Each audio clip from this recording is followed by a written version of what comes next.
afternoon, everyone. Back with another great technique. We're talking about grappling today. We're talking about our key lock, which is such an essential bread and butter move, especially when you're in that cross mount. Let's get into it. Jesse, can you have a seat on the floor? Yes, sir. We're going to come. Okay, we're going to cross mount. Okay, side control.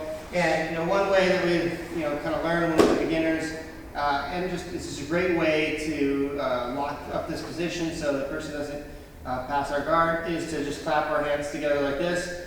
And it's from this position that we're going to learn the key lock, because I think it's just a common position that I find myself in, and this is when I generally use the key lock, and I have a lot of success with it. So when I'm here and I've just kind of gotten my side control, the first thing he's going to try to do is like frame up, and he's going to take that hand and swing it around, and he's trying to get it under my neck.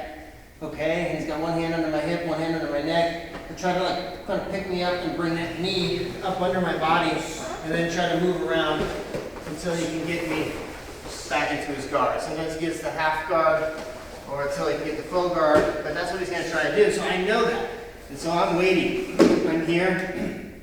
As he brings a hand around, I stop it with my head. This is my own little secret move here. I don't see a lot of people do it, but I love it. It's so effective. It's like you've got a third arm. You use your head and try to turn it and match your head with that wrist. It's a little bit of a skill to develop, but once you get good at that, you can basically just use your head as an extra arm, and then you bring his hand over, boom, grab the wrist. Look how fast that is. You're going straight there to your wrist here. You're going to go hand flat on the ground. You're going to pull it down. As you pull this down, you're going to lift the elbow. Okay? A lot of people will start with this, and then you gotta get the arm underneath. Okay, then you gotta grab your wrist, and then you start going.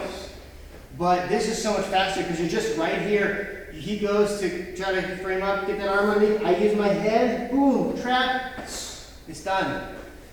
Almost immediately, okay? So this is a really great way to speed up the pace of that key lock, okay?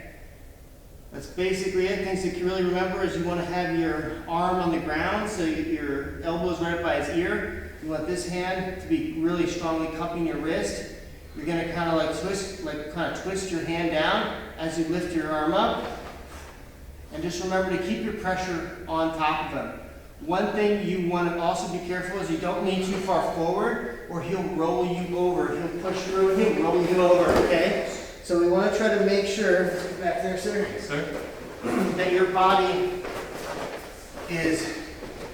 tries to stay on this side of the middle of his chest, okay? You're going to probably need to come over just a little bit to really get that lock, but you don't want to go over too much. You want to try to keep your weight back and down and press down on top of him, both because you don't want to get rolled over, but also because you won't be able to do the effective key lock if you're leaning forward, okay, or if you're lifted up, because it is, if you come up, he can lift up, okay, but if you're down, he cannot lift up, and that's when we get to be successful.